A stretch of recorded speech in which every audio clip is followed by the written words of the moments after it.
You're doing everything right. You're posting. You're showing up. You're consistent. You're studying the creators ahead of you. You're implementing the strategies. You're doing the work, and it's still not breaking through. I need you to hear something that nobody in this space is saying out loud. You're not the problem. There's a gap between what you're actually capable of and what the world gets to see of you. It's real, it's structural, and it exists in the creator economy in a way that most people never name clearly enough to actually close. But here's what I've learned after 5 years building on social media with over 175,000 organic followers across 4 platforms built primarily through organic content. The gap doesn't close from the outside in. It closes from the inside out. And the thing keeping most creators locked inside it isn't the algorithm. It isn't the platform. It isn't the fact that elite creators have networks and resources and infrastructure you don't have access to yet. All of that is real, and we talk about it on this channel constantly. But underneath all of that structural truth is a personal one that almost nobody is addressing. Who's been deciding what you're allowed to become long before you ever picked up a camera? I want to tell you my story today. Not because it's unique, because it isn't. Because somewhere in what I'm about to share, you're going to recognize yourself. And when you do, everything about the way you show up on social media is going to make a completely different kind of sense. Stay with me, because this one goes deep. A few years ago, my life collapsed. Not slowly, all at once. I was a teacher, a good one. I loved my students, I loved what I did. But I was exhausted in a way that sleep couldn't fix. The system was draining me, and I was ignoring it because ignoring things felt safer than facing them. Here's what I've learned. When you ignore things in your personal life, the professional comes knocking. Every time. My marriage was falling apart. My husband had lost himself. He went somewhere dark, and I couldn't reach him. And then he had an affair. And all the while, nobody knew I was suffering. Not my parents, not my sister, or my friends. And then I had a woman coming after me, wanting my life. Yes, wanting my life. I know this sounds like a movie you might know, but it was real. Really real for me. My home, everything I'd built, and I took the high road through all of it because that's who I am, and what choice did I have? And I'm glad I did, because nobody gets to pull me down to their level. And then when everything hit the fan, the house flooded. $100,000 of damage. A home that we had built together, aesthetically destroyed. And my husband and I had to come together to fix the physical structure of our home while the emotional structure of our marriage was already in pieces. We moved out of our home for 8 months. We fixed the home. The marriage didn't survive. We sold the home we had rebuilt together, and eventually the divorce followed. All while I was still showing up to a classroom every single day. I remember driving to work, crying, makeup pouring down my face, fixing my face, going in, putting on a smile, and not one single person asked me how I was doing. How would they know? While all of that was happening, my grandmother was fighting for her life. She was 96 years old, and by the way, she was the most difficult woman you'll ever meet. She had already survived a quintuple bypass, had outlived her pacemaker, and then she fell, broke her hip, had a heart attack, and survived that too. My grandfather was so terrified of losing her that he literally busted her out of the hospital. Yes, that sounds like another movie also, but this was real, really real for me. He pulled that IV out of her arm. He rolled her past the nurse's station in a wheelchair, down 8 floors, put her in his car, drove her home, and locked the doors. I've never been so scared. How was I going to get her back to the hospital? They had to readmit her as a brand new patient the next day, and only because I could convince them that she would be safe. A year later, she fell again, broke her hip again, had another heart attack, and passed away at 97. And my grandfather was so destroyed by the loss that he tried to follow her. Twice, if not 3 times. I got the call. I didn't know if he was alive when I walked into that hospital. I thought I was scared before. Now I was really scared. I just kept moving because that's all I knew to do. And through all of that, my father was developing dementia and Parkinson's. And by the way, years before that, he had sepsis. I was still teaching, still showing up, still giving everything I had to a career that I could feel pulling away from me. It just didn't align with me anymore. And then my father passed away in 2022. And I looked at my life and I made a decision. And in his honor, I said, watch me. I'm not telling you this for sympathy. I want you to understand something. Every single structure that was supposed to hold me up collapsed at the same time. The marriage, the home, the family, the career, the identity I had built around being a teacher, a wife, a caregiver, all of it gone. And what I found underneath it was the only thing that was always mine. My voice, my knowing, my belief in what I was capable of. That's not a story about resilience. That's a story about what happens when you finally stop letting external structures tell you who you are. I was done with it. Now it was time for me. And here's why I'm telling you this on a channel about the creator economy.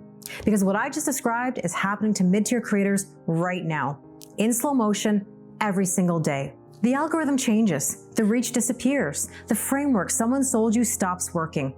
The playbook you downloaded doesn't apply to your situation. The platform you built everything on decides to move the goalposts without telling you. And then you're left standing in the rubble of someone else's structure, wondering why it didn't hold. Sound familiar?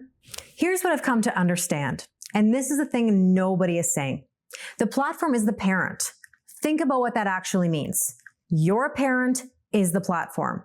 Your parent decides what's safe and what isn't. So does the platform. Your parent changes the rules without explanation. So does the algorithm. Your parent has good intentions in theory. So does every platform update. And the impact of both can be confusion, self-doubt, and decision paralysis, regardless of the intention. Now think about your own parents in this situation. Where have you felt misunderstood or told what to do? My mother's a wonderful woman. She was a teacher her entire career. She worked hard, she stayed stable, she built something real within a system that rewarded loyalty. And when I told her I wanted to leave teaching to build something of my own on social media, she was afraid. And I mean really afraid. She projected that fear onto me. What if this doesn't work? What if you lose everything? What if you're making a mistake? And I understand that, I really do. She wasn't trying to hold me back. She was trying to protect me from a place of love. The platform does the same thing. It tells you what kind of content is safe, what format performs, what length the algorithm prefers this week. And it changes its mind constantly, just like our parents, with good intentions and zero awareness of your specific potential. Instagram told creators photos were the future, then reels, then carousels, then back to video. TikTok rewards you one week and buries you the next. YouTube opens the door for mid-tier creators when its biggest stars start losing numbers. Not because it believes in you, because it needs new fuel. Well-intentioned, completely unaware of what you're actually capable of. Sound like anyone you know? Here's the question I want you to sit with. If the platform controls your reach, and your parents shaped your belief about what you're allowed to want, and your culture decided before you were born what someone like you gets to build, and your partner's expectations shaped what felt financially safe, and the coaching industry keeps selling you frameworks that widen the gap instead of closing it. At what point do you get to decide what you're allowed to become? Because the gap between what you're capable of and what the world gets to see of you is structural. The platform controls who gets seen. Elite creators have networks and resources and proximity capital that mid-tier creators don't have access to yet. That's real. That's documented. That's the whole reason this channel exists. But the gap that keeps most creators stuck isn't just structural. It's the distance between who they actually are and who all of those structures taught them they were allowed to be. And that gap doesn't close with a better hook. It doesn't close with a new framework, a different niche, a better posting schedule, another ebook sitting in your DMs. It closes when you find what I found in 2022 after everything fell apart. The thing that was always yours, underneath all of it, before anyone told you what was safe or realistic or possible for someone like you. Your voice, your knowing, your specific irreplaceable way of seeing the world and the people in it. That's the root, and that's where the gap actually lives, and that's what I'm here to help you find. I left teaching right after my father passed away. Not because I wasn't afraid, but because his death made something very clear to me. The structures we build our lives around are not permanent. They change, they collapse, they get taken away. The marriage, the home, the career, the platform, the algorithm, none of it is yours forever. What's yours is what you find when it all falls away. My father used to say, "Watch me," whenever someone doubted what he could do. Not as a threat, not as arrogance, as self-proof. As the quiet declaration of someone who decided to stop asking for permission from a world that wasn't built around his potential. That's what this channel is. It's not a content strategy. It's not a playbook. It's not a framework you download in a DM. It's a woman who had everything collapse and built something real from what she found underneath, in public, with receipts, back of the box, nothing hidden. The gap is structural. The platform controls reach. The elite have networks you don't have yet. All of that is true, but what keeps you inside the gap is personal. And it started long before you ever opened an app. Finding it is the work, and that work starts with one question. Who's been deciding what you're allowed to become? And when you do decide, that's yours to answer. If this video named something you've been feeling but couldn't say out loud, subscribe to this channel, because every video I make from here goes deeper into what it actually takes to close the gap. Not from the other side of success, from inside the process. Hit the notification bell so you never miss a single video. And if you know a creator in your life who's doing everything right and still not breaking through, send this to them. They need to know the gap has a name and that it can be closed. I'm Lorraine. This is Watch Me Build Social. Watch me.